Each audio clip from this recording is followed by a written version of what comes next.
Alors que l'Imperium pansait ses plaies causées par la trahison de ses plus grands serviteurs, l'humanité manquait plus que jamais de défenseurs.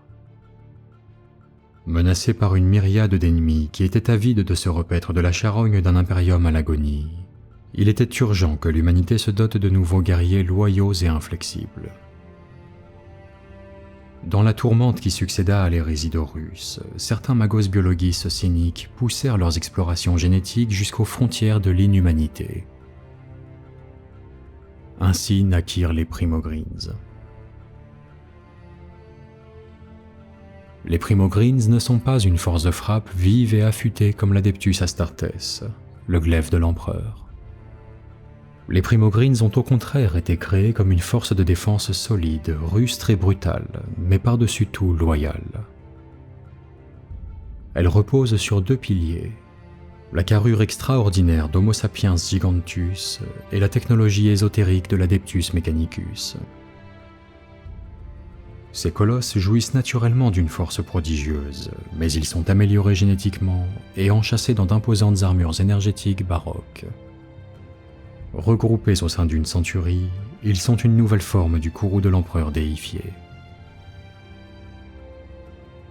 Fondamentalement, la création d'un Primogreen diffère peu de celle d'un Astartes, car la source de leur transformation est issue du même patrimoine génétique que celui des Space Marines. Le but des magos étant davantage l'élévation de l'esprit que celle de leur corps déjà surhumain, l'implantation des glandes progénoïdes n'en demeure pas moins indispensable pour transcender un abhumain vers un puissant Primogreen. Le processus d'élévation a de fortes répercussions cognitives sur le sujet et les résultats varient considérablement d'un Primogreen à l'autre. D'une manière générale, un Primogreen possède l'intelligence d'un humain moyen.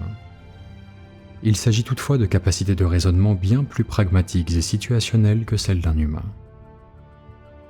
Les capacités cognitives des Primogreens reposent en grande partie sur les informations génétiques transmises par leurs glandes progénoïdes, ainsi que les modules cervicaux dont ils sont abondamment transplantés. Les capacités de combat d'un Primogreen sont donc étroitement liées à son patrimoine génétique originel, et seule cette transcendance cérébrale permet de former des armées opérationnelles entièrement composées d'Ogreens. Obéissance, combativité et abnégation leur servent de vertus cardinales, tandis que la notion de diplomatie ou l'aspiration vers une vie hors du champ de bataille leur sont complètement étrangères. Si l'on devait faire une image réductrice, elle se résumerait par l'esprit belliqueux d'un orcoïde auquel on aurait implanté la glaciale rigueur cartésienne des techno-adeptes impériaux. L'histoire des Primogreens fut chaotique, mais elle avançait inévitablement vers un dénouement tragique. Les premières expérimentations ayant abouti à leur création furent menées dans le plus grand des secrets sous la tutelle d'éminents techno-adeptes capables d'adjoindre la divinescence des primarques à des Ogreens. La nécessité du matériel génétique Astartes devint rapidement une tare incontournable qui pesa lourdement sur le projet. Au sein de l'Adeptus Astartes, de puissants détracteurs refusèrent catégoriquement qu'une nouvelle dîme génétique soit imposée à leur chapitre, et une insidieuse méfiance s'installa entre les Astartes et les Primogreens. C'est au cours du 36e millénaire, lors d'une période qui sera plus tard retenue sous le nom de l'âge de l'apostasie, que l'histoire des Primogreens s'acheva.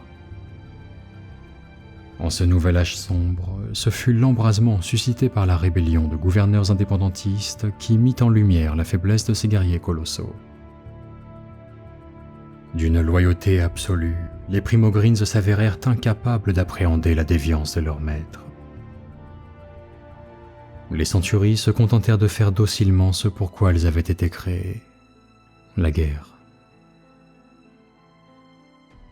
Les Primogreens luttèrent autant du côté loyaliste qu'hérétique durant le tumulte de l'âge de l'apostasie. Pour autant, aucun Astartes ne reconnut jamais leurs actes héroïques, préférant narrer les histoires où ils terrassaient ces colosses démoniaques et corrompus.